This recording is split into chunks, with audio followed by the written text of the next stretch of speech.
On February 20th, Yuki Demers, creator of the Spideyverse, made an exciting post on his X account. In this post, Yuki reveals that he has been pitching an animated feature of the beloved Batman Beyond. When pitching his idea, studio execs said there's no way they can make a Batman Beyond feature film now, but they love the enthusiasm. Moments like these just add to the fans' never-ending itch of getting a Batman Beyond film. For years, fans have been salivating at the return of Terry McGinnis and old Bruce Wayne in Batman Beyond, but this time a live-action feature film with Michael Keaton is what the fans want. Over the years, Warner Brothers and DC have lost a lot of audiences' faith due to bad decisions made over and over again. However, we're getting a ton of Batman over the next few years. The Batman Part 2 will start filming shortly. Joker 2 will be released in theaters October 4th of this year. Batman Brave and the Bold is officially in the works, and the studio is looking for another Batman to connect the DC universe. Also, Batman the Caped Crusader, an animated Batman anthology series which is being created by Bruce Timm, will debut on Amazon Prime. The question is not whether or not we'll ever get a Batman Beyond film. The question is when. With all the bad decisions DC has made in the past, why should we have any faith? Because it would be completely different from what audiences have seen before. Every single Batman film to hit the big screen has been a modern-day take on the Caped Crusader.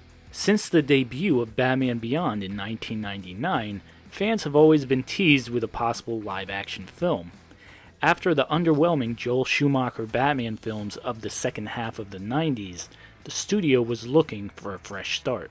It was at this point where Warner Brothers decided to make a live-action Batman Beyond film. Paul Dini and Alan Burnett, creators of the Batman Beyond cartoon, were hired to write the script for the film.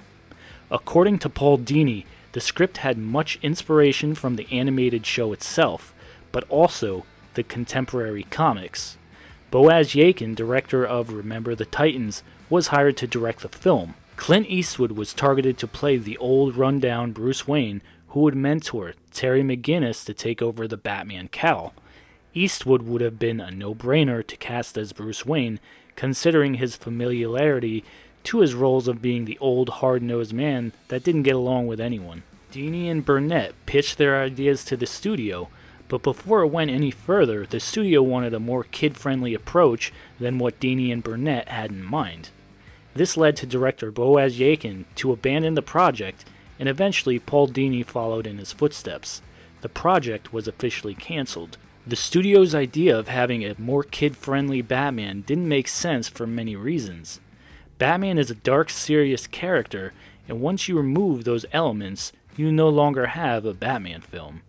Also, Joel Schumacher took the lighter approach with Batman Forever and Batman and Robin, which resulted in low ticket sales and bad reviews from critics. So, why make the same mistake twice?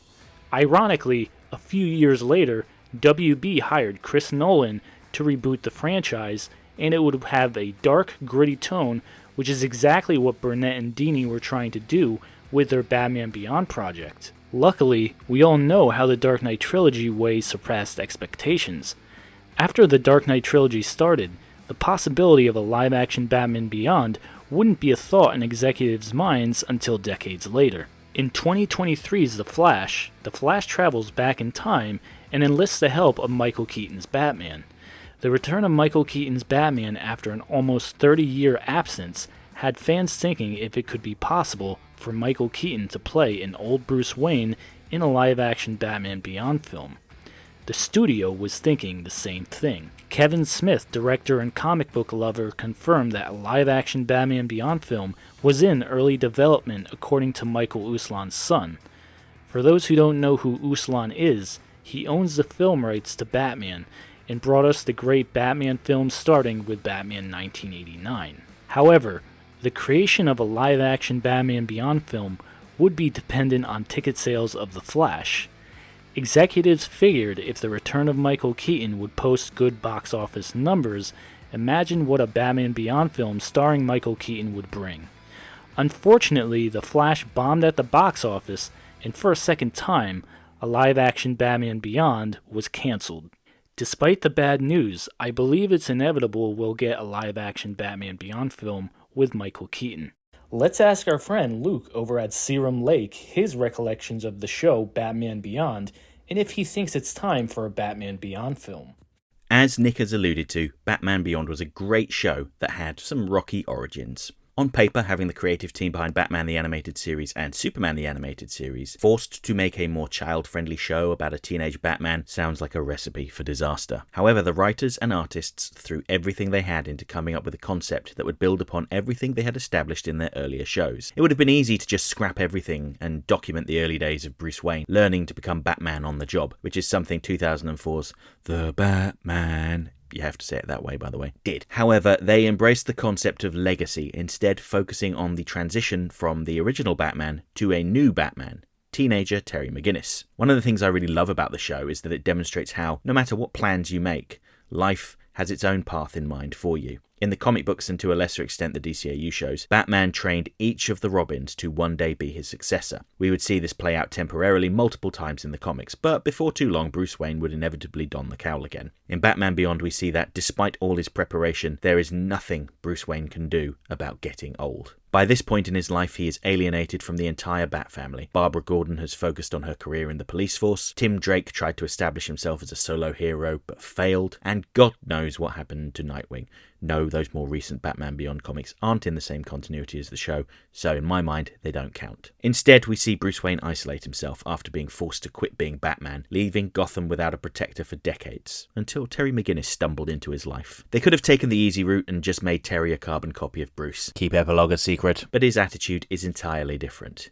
Yes, he was motivated by the murder of his father, but he still has a strong support network around him, preventing him from descending too far into despair. Being the new Batman gives Terry's life direction, preventing him from going down the same path to prison that some of his peers followed. It also acts as an opportunity for Bruce Wayne to regain a sense of purpose. While he can no longer patrol the streets of Gotham, he can act as an advisor for the new Batman, giving him a whole new lease on life. Similarly, Neo Gotham was populated with a new generation of malcontents and miscreants, determined to take their frustrations out on anyone and everyone that crossed their path. Again, they could have just done Two-Face Beyond or The Scarecrow Beyond, which some of the more recent comics have done, and I wish they hadn't. But instead, they took inspiration not just from vintage Batman villains like Dr. Phosphorus and Spellbinder, but also some of Spider-Man's rogues gallery, adding further depth. And for a cartoon that was intended to draw in the elusive young child market, the show explored some pretty heavy topics like addiction, self-harm, and betrayal. Coming back to the show as an adult, back when it first released on DVD, was pretty eye-opening for me, and I think it's about time Warner Brothers continued the show's legacy. It's time for Batman Beyond to leap onto the big screen.